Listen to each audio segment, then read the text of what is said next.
one thing to point out, just to simplify things, the beat 1 is, you see you have the 16th note rest there because you're not playing on it.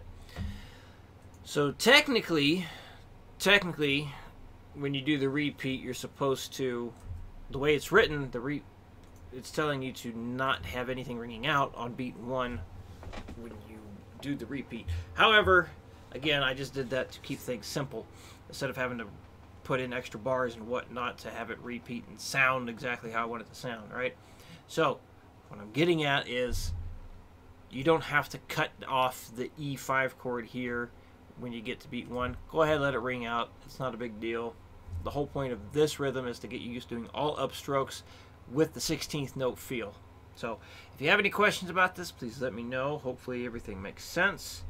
And as always, if you need to slow things down before trying it at 60 beats a minute, because some of it will feel kind of fast for a 16th note pattern doing this, do that. Slow it down, simplify it as much as you need to. If you need any help or guidance with it, let me know. Let me know what struggles you might have with it. And again, if you have the time to get a louder recording of you doing the speed picking, that would be fucking metal. Alright, I will see you Sunday.